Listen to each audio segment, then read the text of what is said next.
like a place that had seen too many stories, too many people on the run. We dropped our bags in the corner and collapsed onto the couch. For a moment, we just sat there, letting the silence settle around us. My heart was still racing, my hands still shaking, but for the first time in days, I felt a sliver of safety. Jenna broke the silence. "We'll be okay here. Eric wouldn't send us somewhere he didn't trust." I nodded, though doubt gnawed at me. "How long do you think we'll have to stay?"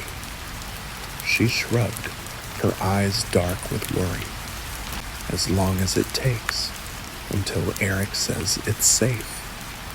I leaned back, staring at the ceiling.